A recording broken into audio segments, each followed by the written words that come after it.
It's time to fire up the trade machine again, and this time it's for Bo Bichette. This is our second trade machine video. Our first one was with Luis Castillo just a couple of days ago. Make sure to check that out.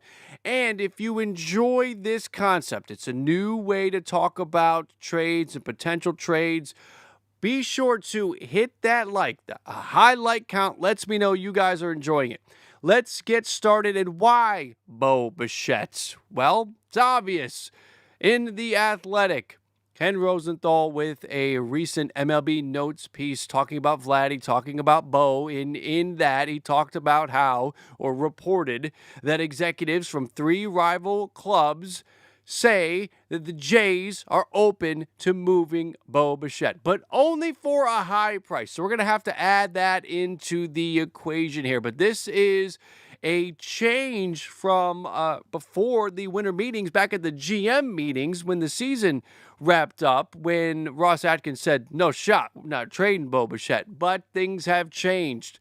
So let's fire up the trade machine and consider teams that could be in the market for Bo Bichette. I got the Pittsburgh Pirates, Atlanta Braves, Seattle Mariners, the Dodgers, the Giants. Yes, the Giants are still here even after the Willy Adames edition because they could trade for Bo. Bo could play second base. Yes, the Dodgers are here. You could have, you hear all this talk about Nolan Arenado trades, Max Muncy playing third base, all that. You can shift things around in LA to make it work. Bo can be your shortstop. Mookie can be your second baseman.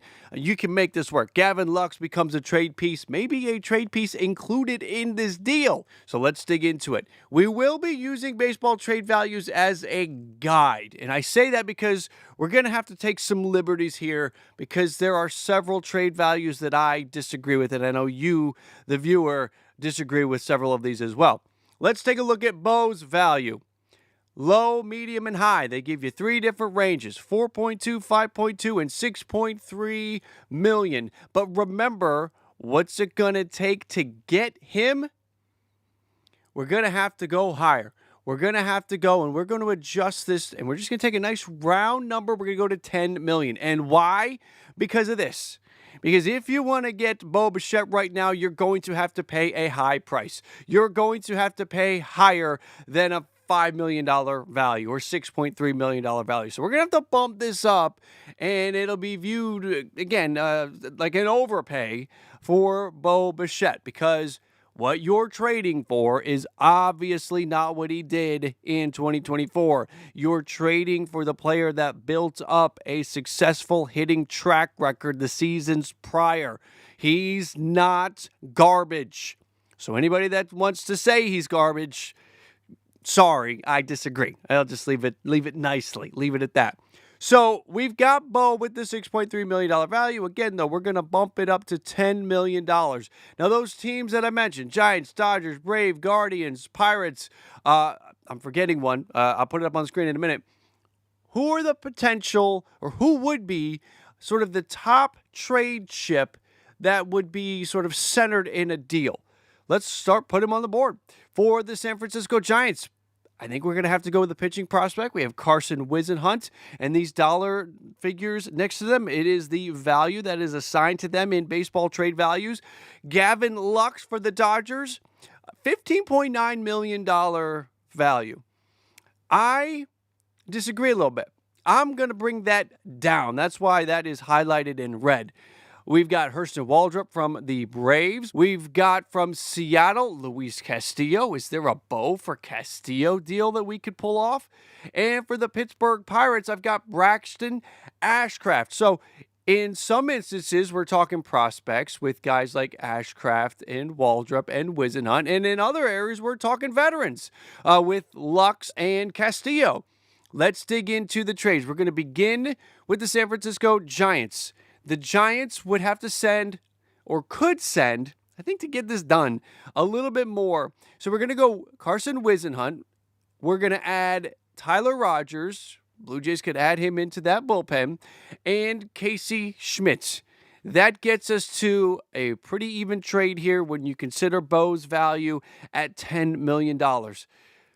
If you're the Giants, you're looking at this, you're saying, well, but Bo Bichette is a one-year guy. We have Adames. Yeah, we could put Bo at second, but do we need to? And if you don't want to, then this deal isn't happening. But if you're looking to, again, further improve your roster, your lineup, if you're looking to further improve the lineup, you could go and trade for Bo Bichette. I think a trade similar to this, where you're taking on, or you're moving on from a Giants perspective, moving on from some of that Rodgers money. You're bringing Casey Schmidt and sending him to Toronto. His everyday likelihood in a Giants lineup right now is sort of not guaranteed. But Whisenhunt ultimately is the price piece. Let's move on. I don't want to spend this much time talking about each individual team. For the Dodgers, Gavin Lux for Bo Bichette, straight up, doesn't feel like something we could do. It just doesn't. And Dodgers fans, you're probably looking at this and you're like, yep, I'll do that. And with that little hesitation that I think would be out there, that tells me we need to add a little bit more. Not a lot more, but a little bit. A piece that the Dodgers, based on how things are shaping up, probably won't miss. So let's go Tony Gonsolin. Essentially, the Dodgers could turn two pieces that if they acquired Bo Bichette, if Bo Bichette comes over, there's nowhere for Gavin Lux to play. Gavin Lux becomes incredibly expendable. And Tony Gonsolin, as it is kind of expendable. So you're going to go, Bo comes in, he's your shortstop, Mookie's at second base, Max Muncy's still at third base. That's your infield, along with Freddie at first. Gavin Lux goes to Toronto, and Tony Gonsolin goes to Toronto. Toronto gets the pitcher. They're looking for more for that rotation. They get that with Gonsolin. He is headed into the offseason healthy. He's going to be ready to go in 2025. Jays add him into the rotation, and Lux is in the starting lineup. We've got a Braves trade here, Hurston Waldrop, and we're also going to include, because it feels like Waldrop for Bo is close, but we can push it over the finish line by just straight up adding Jesse Franklin, a piece that, as far as Atlanta is concerned, he's got no shot, no path to regular playing time unless he plays at AAA this year and has a 1,200 OPS. He has really nowhere to play in Atlanta. You can part with him, and I don't think you'll miss him. So you add Franklin into the deal. The Blue Jays would take him. He's a lefty bat. There's some pop. He's still got to progress through the top levels of the minor leagues. But with him and Waldrop, I think we have a good chance to get a deal done here. Seattle, Mariners fans, let me address this. I know you look at this value and you're like, no way, he's worth more than that. And I do agree with you. So we're going to bump Luis Castillo's value up to the high value. Again, they go low, medium, and high. And that takes him to 9.3. 9.3 for Bo Bichette. I think we have a 1-for-1 here. Mariners fans, I believe that you feel that Luis Castillo is going to bring back more. But this is a lot about moving the money out so that you can do other things with it. Next, Pittsburgh. I'll talk more about the Mariners trade in just a minute.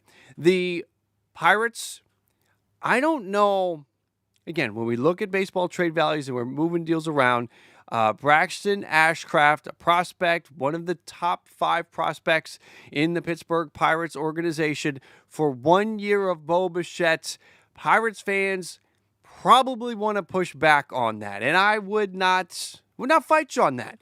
But I actually have. Now, look, this wouldn't surprise me if this actually happened. Okay? We don't know what Ashcraft is at the very top, at the major league level. There are 2 other pitching prospects in the top 5 for the Pittsburgh Pirates. So somebody can move if they think that they can upgrade the team for 2025. So, however, what if, and the baseball trade values evaluator here, things really get skewed.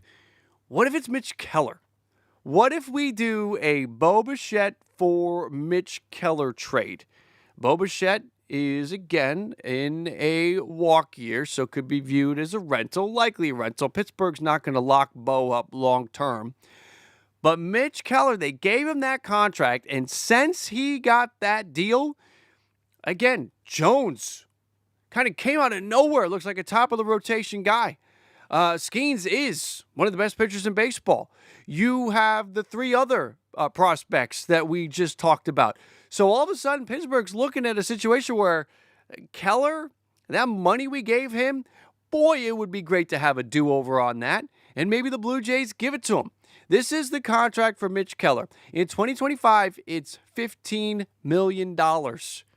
Would you like to get that money off the books so you can maybe have a conversation with Skeens about some kind of contract or invest that money somewhere else? Or if you're just a Pittsburgh owner, you're a cheapskate and you put the money back in your pocket.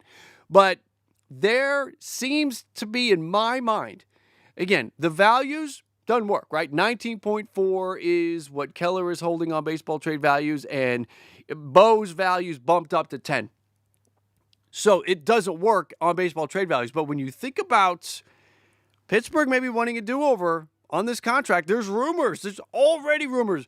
Keller has not even had 1 year with the significant payroll. Last year was the first year, and it was only $5.8 million. This is the first year with significant dollars, and there's already trade rumors. That tells me they want to get – there's enough talk. There's enough talk within the executives and on that side of the baseball world that Pittsburgh's probably – rethinking this thing.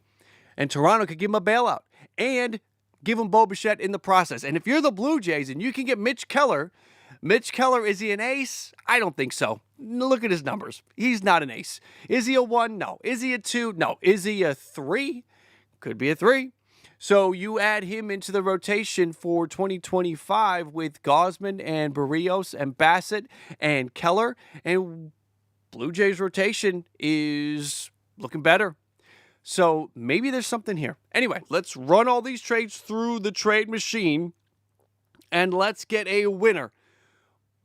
I believe the best trade, possibly for both sides, is this one. The Blue Jays and the Mariners, Bo Bichette for Luis Castillo, a 1-for-1. What is the primary objective for the Seattle Mariners in 2025? To have a better lineup than you did last year. Significantly needs to be improved. Bo Bichette, again, you're not trading for the Bo Bichette in 2024. You're trading for the Bo Bichette that have built a track record of being a successful hitter, one of the best hitters in the game. And you are moving Luis Castillo out the door, a piece that you can move and you will be okay. Because you still have 4 great starters in that rotation, 2 aces, and then Wu and Miller. This time next year, we could be talking about them as top of the rotation kind of guys. They're that good, Miller and Wu.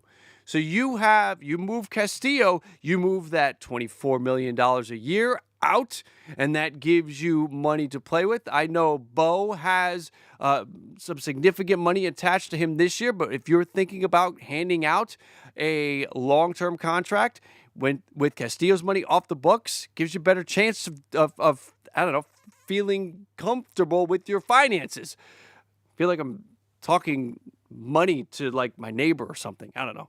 Anyway, this is a trade that from a Blue Jays perspective, they get the pitcher, they get their rotation upgraded, they don't have to pay for Corbin Burns, they go and get Luis Castillo, a top of the rotation arm for $24 million a year, which kind of feels like something the Blue Jays are trying to do. They were in on Max Fried, they were in on Corbin Burns. This works.